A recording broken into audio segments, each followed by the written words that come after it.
Hopefully this is now working. And before I go into this presentation, I greatly want to extend my appreciation to the IFSS committee for the honor of giving this presentation today. It's quite exciting for me. So this is sort of a broad overview of the presentation. I'm going to be talking about many different kinds of topics, but basically what I hope you get from this presentation is that wildfires that spread to communities, which are known as WUI fires, are clearly an emerging area in the fire safety science area. And I'm also going to be talking about experimental technology that we've developed.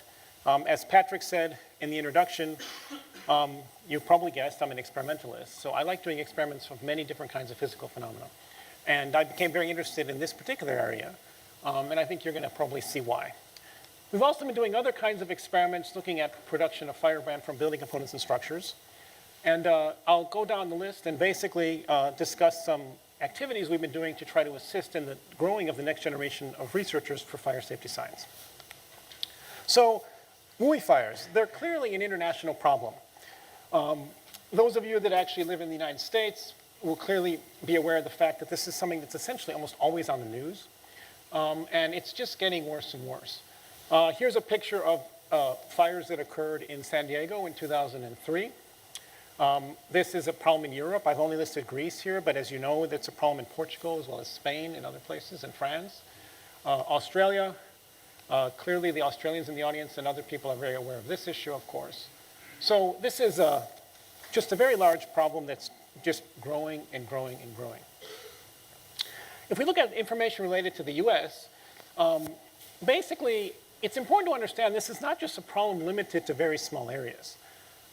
Essentially, there are about 80,000 wildfires, more or less, per year, but about 2 to 3% of these actually spread into destructive WUI fires. And as a result, basically, you have almost 46 million structures at risk in the wild and urban interface in the United States. And this is a lot of people, over 120 million people essentially affected. If you look at some information over the last several years, in the US, we've been losing about 3,000 homes per year to these kind of fire exposures. So what's one of the major issues? What I'm showing you here are essentially firefighters, what I like to say, sort of wading in a sea of firebrands or ember showers. And if you're not in this area, I'm hoping many of you obviously are in fire science, so if you at least went to a campfire, you would have some understanding. When you actually see these small sort of particles that are emanating from a burning campfire, these are basically known as embers, or I prefer to use the term firebrands. And what you find out, and the reason I personally became interested in this, is that if you go to any sort of the post-fire investigation studies over the last 60 or 70 years, you'll see that they always say at the end, like, these embers or firebrands are a really important phenomena, a really important mechanism, and are causing a lot of ignitions. But then when you go into the literature and say, okay, how many research has actually been done looking at the ignition, you basically can find little or nothing. So that sort of perplexed me, being an experimentalist, in terms of, what we don't have that kind of information. If you look around in terms of government reports, you see that in the US and in other places, in Australia, for example, clearly they want to have improved understanding of structure ignition in WUI fires. That's clearly an important issue. So one thing I like to say too, and I might get some pushback on this kind of slide, of course, but when I look at a lot of research, I always ask myself, like, who even cares? If I'm doing this research, at least in my perspective, I don't really want to spend any more than a second of my time doing something unless someone actually cares about this, and there might be some potential impact. I feel that time is very, very valuable. I was very fortunate when I was a PhD student. We had a very famous professor, which I won't mention the name, visit us, and he told us, after you graduate, if you wanted to research, you probably got nominally 40 years of your life to do really good research. So clock starts now when you graduate. So make the most of that time. And that was a really, insightful comment that I got from a professor, because it really applies, I think. You don't want to spend time. So, when you look at this issue, for example, if you're a homeowner, you clearly care about WUI fires because you're living in these kind of exposures. You're living with this kind of situation. People are losing their entire homes, their entire possessions, everything that they've ever, essentially held dear for their entire lives. And there's many other organizations that basically clearly care about this. I mean, so it's a very broad problem. So this is one of the main reasons we really wanted to work on this and try to do something if we could. Now, of course, in any research, there's a lot of challenges.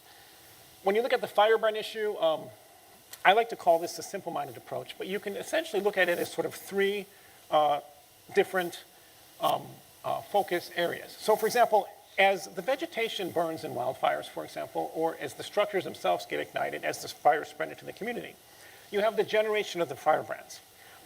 Okay. You then have the subsequent transport of the firebrands that basically get lofted. And then, of course, you have the ignition. Now, if we actually look at the research, for a long time, we spent a lot of effort focusing on how far the firebrands travel. But to teach some idiom, I guess, to non-English speakers, where the rubber meets the road, essentially, it's not so helpful to design structures to sort of resist these kind of attacks. So if you wanted to essentially have structures that are more resistant to firebrand ignition, you need to do something more than this. When you then look into the literature and say, well, firebrands did this, firebrands did that, firebrands seem to be doing everything, you ask yourself, well, where are the vulnerable points that structures have that firebrands may potentially enter, what they might potentially do? And then you run into this issue that you actually find out that when you actually scratch the surface, it's essentially unknown or guessed. And there's some examples I'm going to be talking about. So the challenge you have essentially is that it's very difficult to try to replicate these attacks in actual way fires. And you have to try to develop sort of new experimental methods in order to do this. And one of the goals, of course, is if you can potentially harden these kind of structures or communities essentially to these kind of situations. So this will move us into the discussion of the NIST Dragon technology. So what I'm showing you here basically is an image of a burning tree. And essentially what you're seeing here, this is a conifer species of Douglas fir. And as I mentioned earlier, we talked about firebrands, right? So if you look into the literature and say, well, what are firebrands? What sizes are they? What are being produced? You also see that there's essentially little or no information. So what we decided to do is essentially burn different kind of conifer species under different moisture contents. Okay, and if anybody thinks this is sort of any sort of rocket science, I really hope that's not the impression. I mean, this is not rocket science by any stretch of the imagination, okay? But basically, the idea behind this is essentially like quantification of sort of what's going on. So if people are telling you conifers are producing firebrands, what are the sizes? Are different species more inducive to produce firebrands than others? I mean, nobody generally knows a lot of that information in the US. Australia has done some research, but it's also still very limited. So this is the kind of information you can sort of generate from this. You can then basically measure this. What we do from a combustion point of view is you can imagine the firebrands need to be quenched by water because by the time you approach the tree after it's burned, of course, you have a lot of ash. So basically, we have a series of water pans which we basically quench the combustion from this. The challenge with the experiment I showed you before, of course, is that the amount of energy that's released from these large-sized trees is quite huge.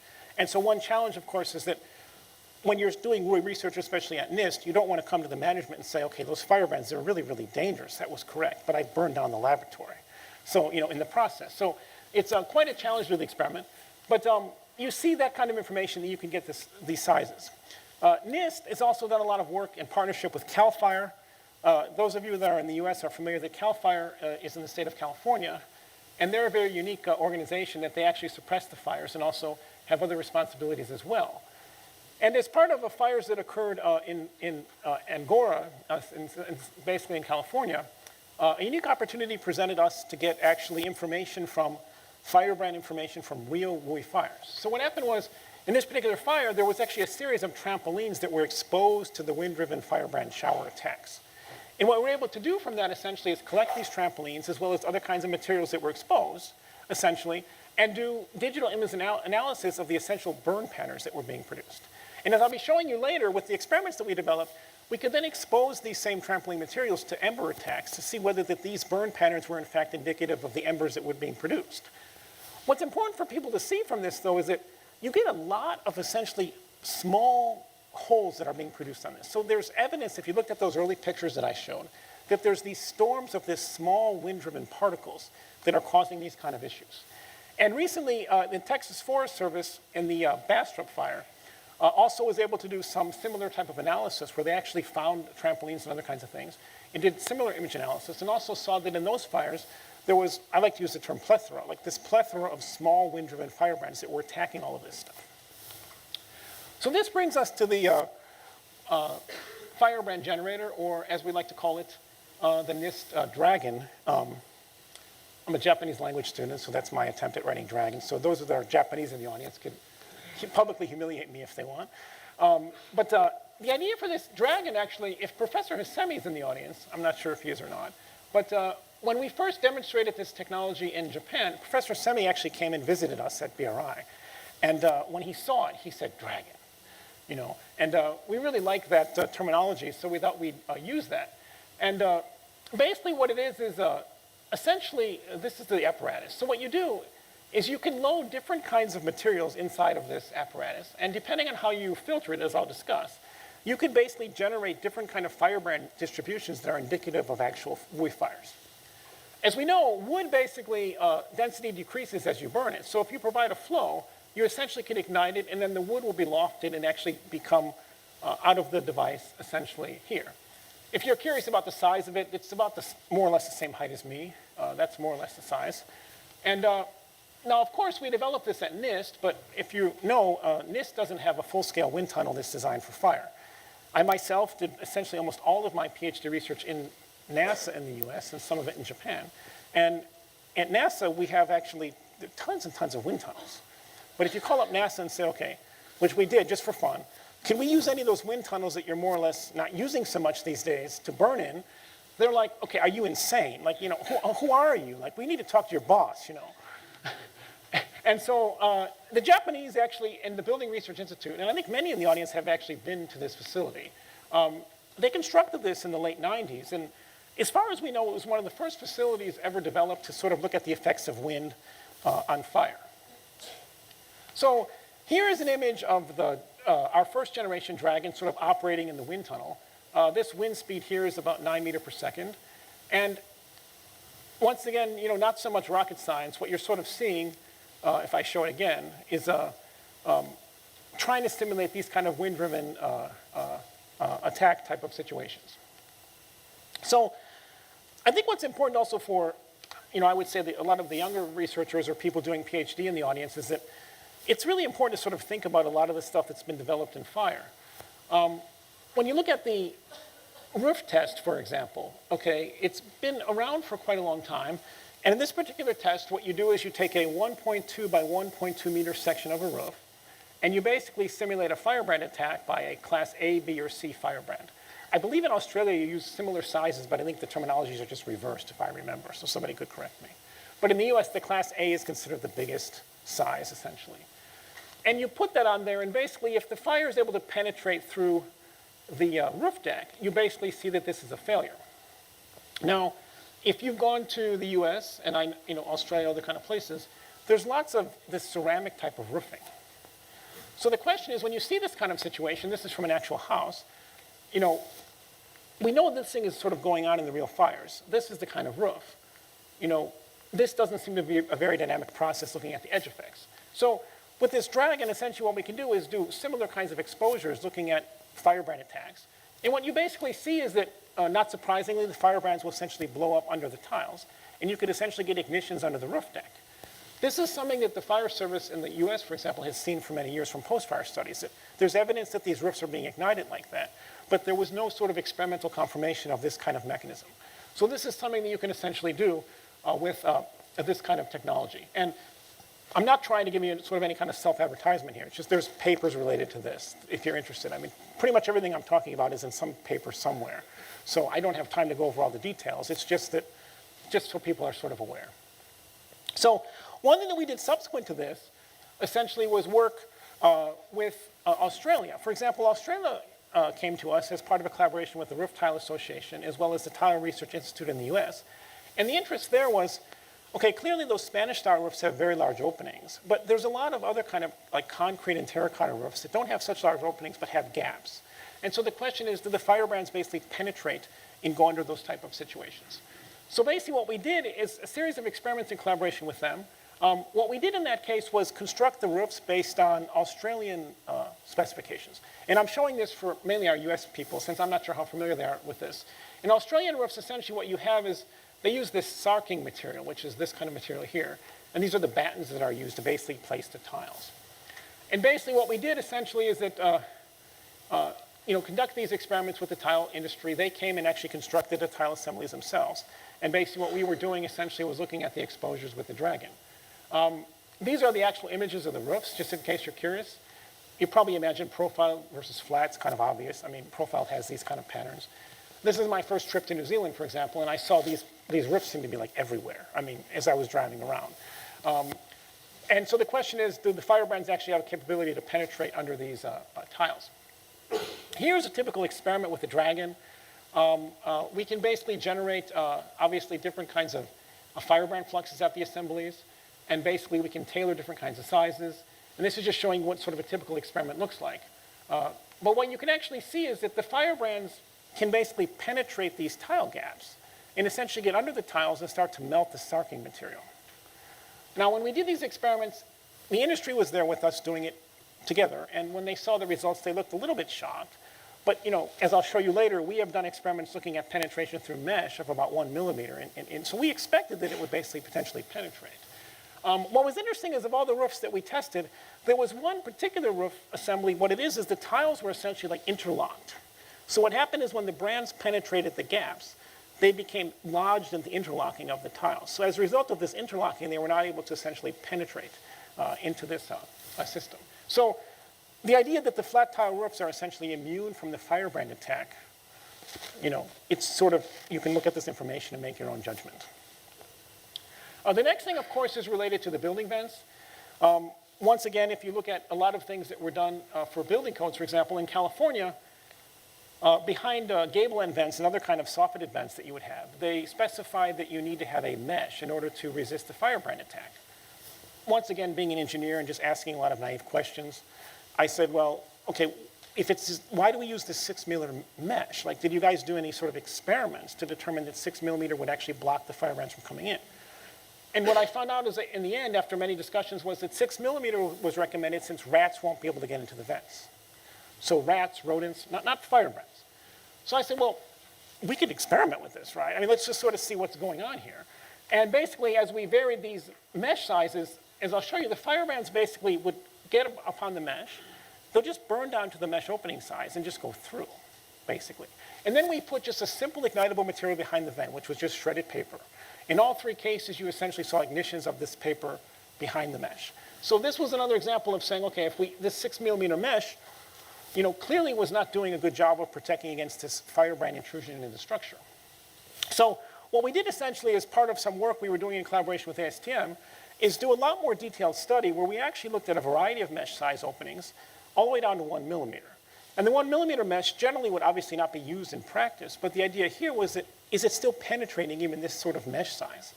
And then we wanted to look at a variety of kind of materials, for example, and the idea of actually sort of having some kind of building material behind it was look at, okay, what kind of, if it's let's say a crevice of some building material, for example, oriented strand board in a 2x4, is it potentially possible to ignite this as well from the brands that are penetrating from these small sizes? Here's a typical experiment. Dragon is having fun just unleashing its attack on a structure here. And here you're seeing a 20 by 20 mesh, which is a 1.04 opening. And basically there's a lot of data, so I'm not expecting everybody to understand all of this, but what you should sort of get is that as you're reducing the mesh size, what you're actually seeing is that you're still observing ignitions even down to, let's say, relatively small mesh sizes. They're penetrating and still causing different kinds of effects. What I can show you is that this is the kind of image you basically generate. This is cotton, for example. When we looked at cotton, in many cases, the firebrands just simply burn holes directly through the cotton. So this is actually looking at the reverse of this material. It's just completely burned through. If you put basically a sort of a shredded paper into a building crevice, you saw these kind of ignitions. So these are just dynamic firebrand attack behind mesh, which is causing this kind of ignition behavior. So in case it isn't clear, this is just sort of a cartoon of what's going on. The brands are getting upon the mesh, burning down to the size and just sort of going through. So clearly this suggests that firebrand resistant vents would be helpful if you could essentially try to mitigate this kind of a problem in terms of the firebrand entry within the structure.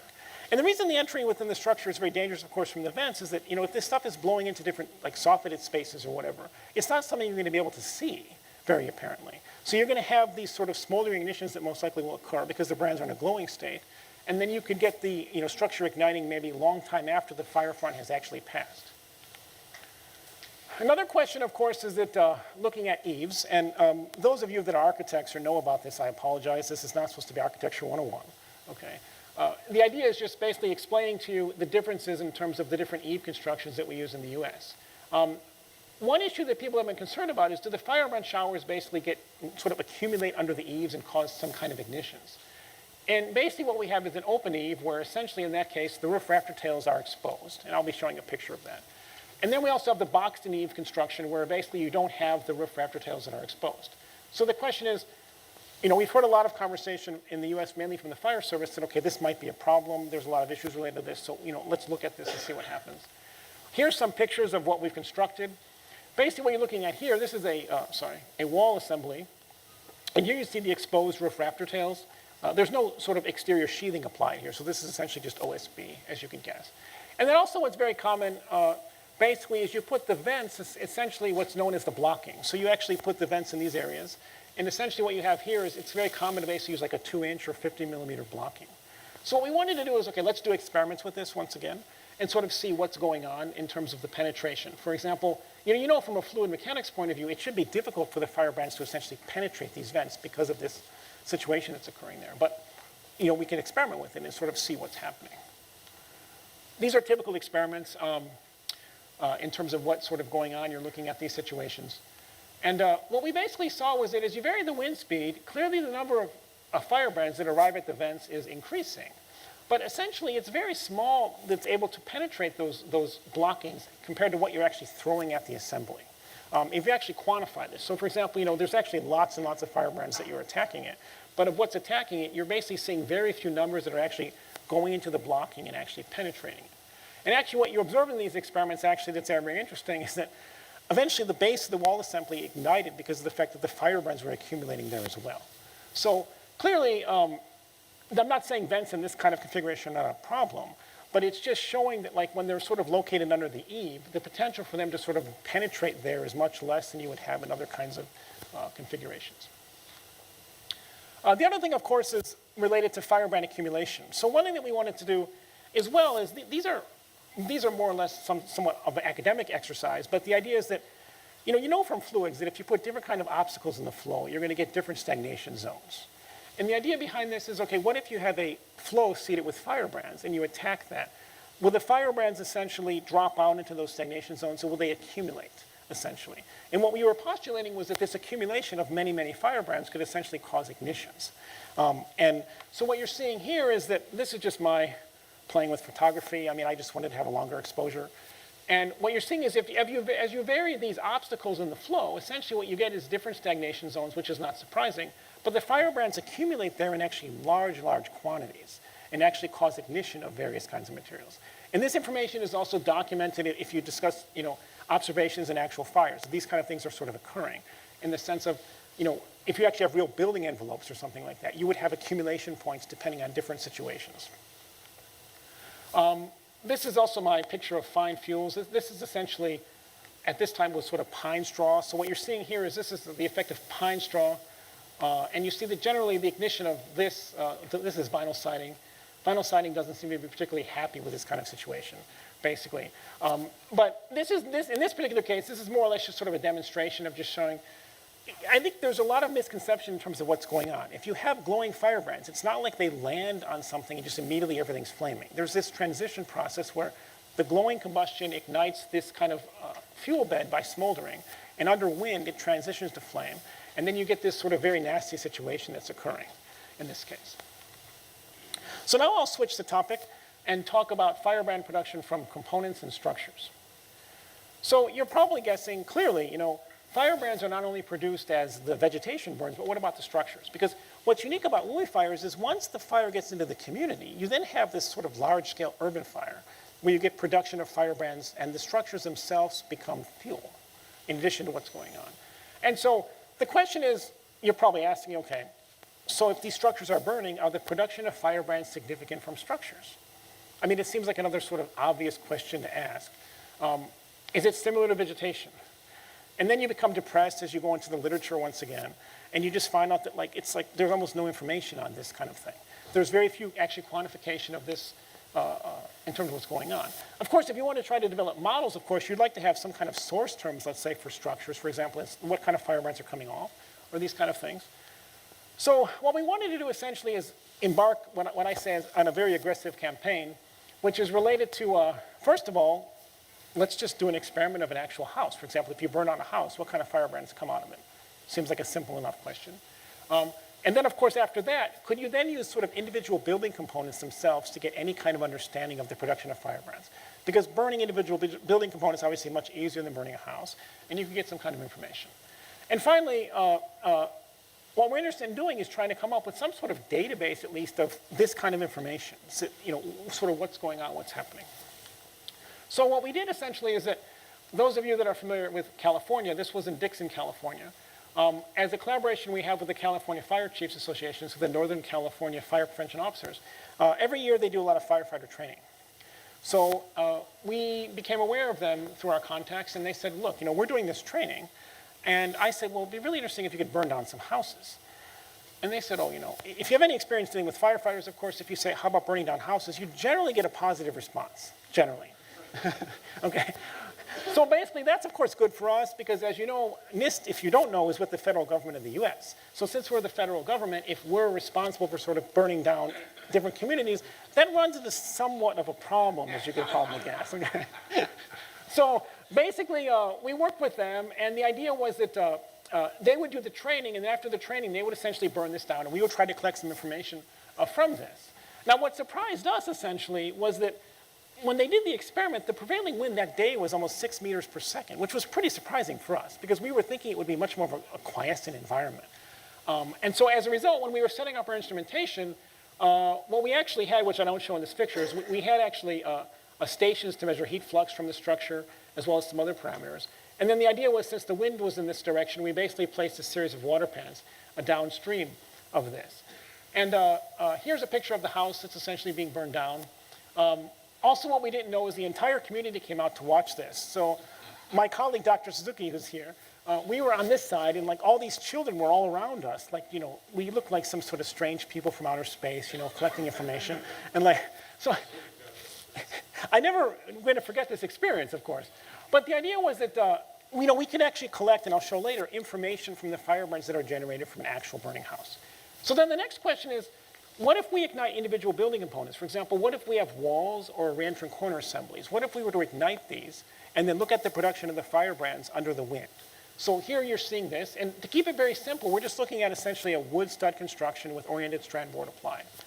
And you can get these kind of information. So for example, this is under wind speed. We're igniting with a T-burner, and actually what you see is you can get firebrands that are generated and burning, and you could collect the distribution of these firebrands from individual building components.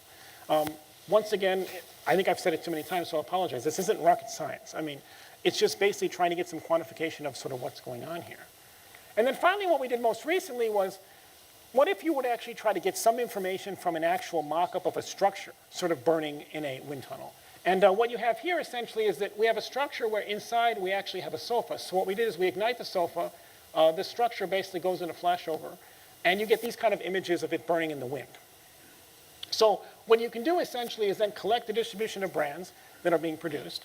Of course, what you have to be very careful, and what they're worried about in Japan, of course, is we don't want to start another fire at the BRI facility. So as you can see, there's some people outside here to make sure that that doesn't happen, of course.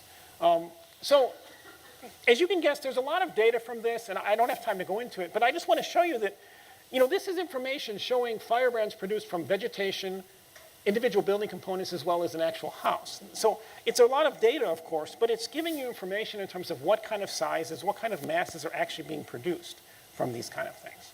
So people could criticize this if they want, of course, but my response to it essentially is always there's no data, essentially.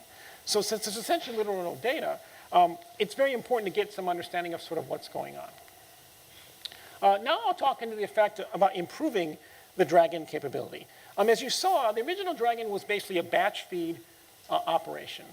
And clearly, at the same time, it'd be very nice to sort of have what I call bench scale experimental methods. If you had a bench scale capability, you could actually look at the resistance of, for example, different building materials, in particular to firebrand attacks. You could design various kind of things. It's very, very helpful to have something that's not always full scale, of course. And of course, if you can develop some sort of bench scale methods, these potentially will serve as a basis for new standard testing methodologies. So what we've constructed basically at NIST, and we like very interesting names, of course, so it was time for the Dragon to have some offspring, essentially. So we have the continuous baby Dragon. And the continuous baby Dragon essentially is not a batch feed. What it is it's a dynamic process where you continually feed wood into this device. So you can then generate continuous firebrand showers. Okay? So frankly, this is a nice chemical engineering problem, essentially. Okay? So, it's very fun to sort of work on and design these kind of things. And so what it is then what you can do is you can implement this with, this is a bench scale wind tunnel we have at NIST. But what's important to understand is the design of this device doesn't have to be in this kind of facility. You can also basically place it in a larger scale, like wind tunnel facility, and then you could actually do individual mock-ups of building components or something like that. And so the idea behind this essentially is that you can then look at ignition of individual building materials, for example, not gigantic full-scale tests. So for example, let's say you developed a new fire retardant, which is obviously an interesting conversation here, but if you divided fire retardant materials, you could evaluate that in this kind of facility, essentially. You can look at, here is basically, in this case, it's just cedar, and what we can do is we can vary the feed rate of the brands that we generate. So we can look at different firebrand fluxes that we dispose to the surface. You can measure different ignition, these are ignition times, ignition delay times versus feed rate of these different kinds of materials. So it's just showing this kind of capability and technology that we have. So you're probably guessing, obviously, since the parent Dragon was a little bit jealous that the baby had this new capability, it wanted to be upgraded as well. So basically what we have is the continuous feed firebrand generator. And yesterday, if you were in the wildfire session, my colleague, Dr. Suzuki, gave a very nice presentation, I think, related to this. And basically what it is here is you have the original Dragon, but now what we've developed is a feeding system that allows us to basically feed continuously wood pieces into the device. So you can actually have firebrand showers of extended duration. The challenge, of course, compared to the one I showed before was that, since this entire apparatus has to be in a wind tunnel itself, you can't have a conveyor system. You would blow away these pieces. So in this case, you have to design an entirely self-contained system, essentially, where you actually have this and then feeding it like this. And so what you can see essentially from this is that what we presented yesterday, and I'll go over very briefly here, is that there's a lot of evidence in the US talking about decks. Decks are very common. It's just something that you basically put on the outside of a home. People barbecue, other kinds of things on it. Okay.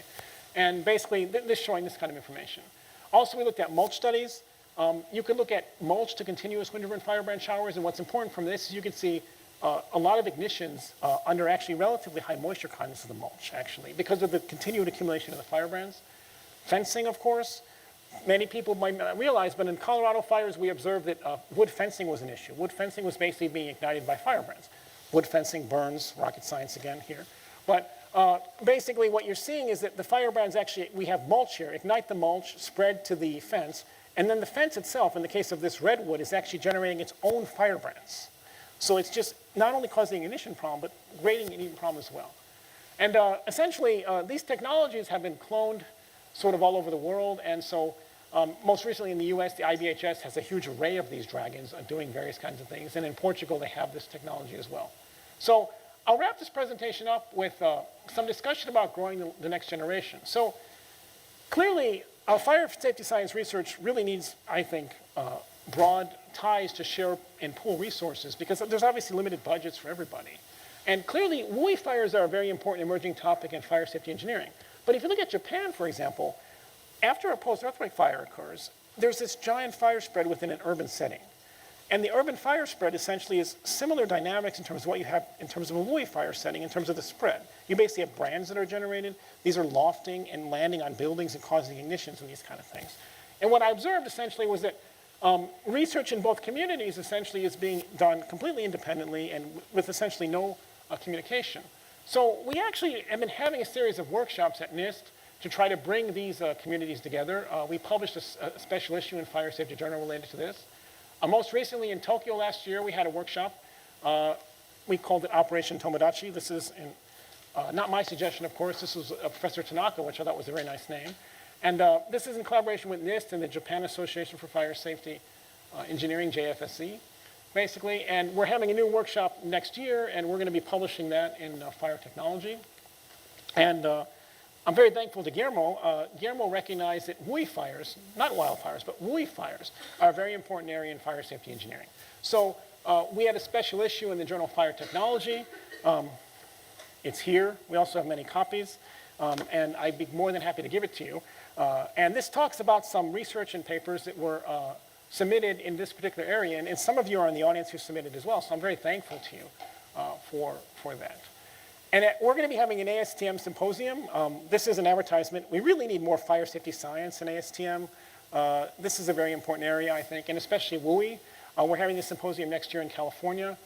And the abstract submissions, I think, are due in April. So I encourage people to apply, and I expect a very good conversation there.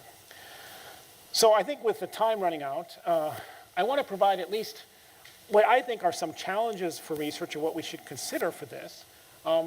If we clearly want to try to harden structures to WUI fire exposures, clearly we have to understand the exposure. And we need to have a lot of information, I think, that is clearly missing. The research that I've been doing, I just think really scratches the surface, frankly. And as I said, unfortunately, there's not a lot of research that's been done with respect to the firebrands.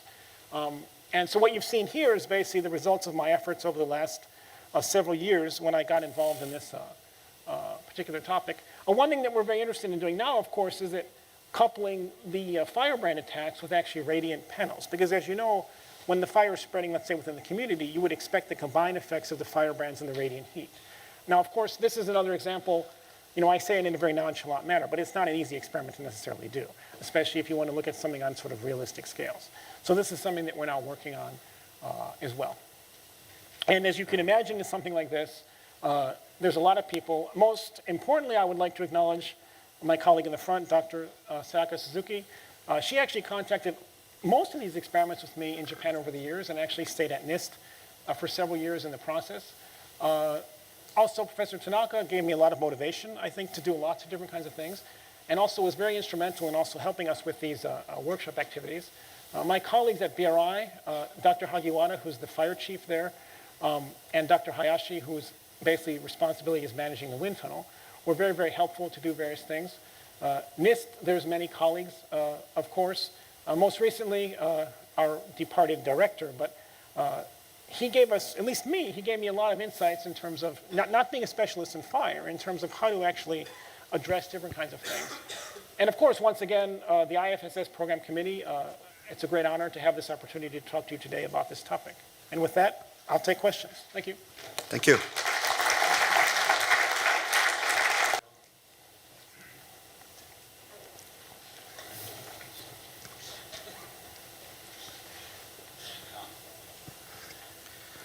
An excellent presentation, Sam. I'm John Hall from NFPA in the U.S., and I'm glad to confirm that we do care, as you said at the beginning.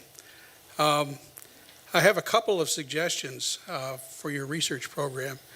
One is take a closer look at selected small fires to find out why they didn't become large fires. It may have been the firebrand rate, it may have been the vulnerability, it may have been a lot of other factors, and it helps to put the larger research in a proper context. The other suggestion has to do with firebrands from structures.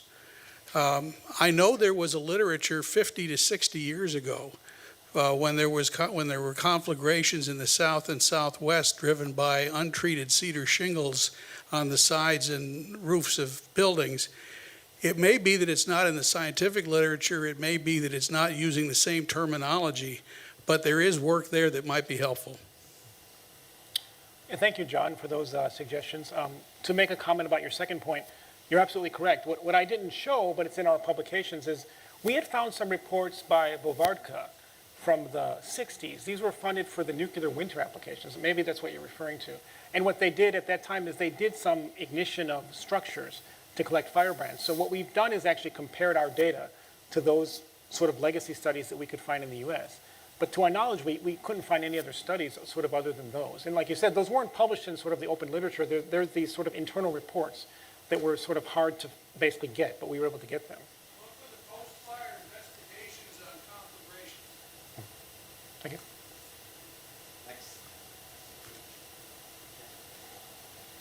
And Jennifer Wen, University of Warwick. And my question is probably a bit naive as I never read in this field. There are bush fires, forest fires, and grass fires. So I'm really interested to know the size of the differences between the firebrands from these three types of fires. And just broader figure, doesn't have to be accurate. Well, that's the point of the research, essentially, is that basically when you look around, there is almost few information from those kind of studies, basically. So if you actually look from the Texas fires, for example, the only known data set we know is the data that they've actually collected from those trampoline kind of analysis where they've done that kind of information. But this field is so far in its infancy in the US, essentially, that there's been no quantification from actual fire sources in terms of what the firebrands are. That's just the reality of the situation.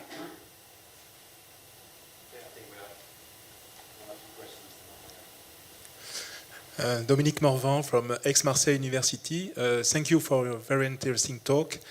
Can you say to us the duration of exposure of a house to firebrand showers? It is my first question. And the second is, I know also that the vegetation, the ornamental vegetation around houses is also a big source of vulnerability of houses. So if you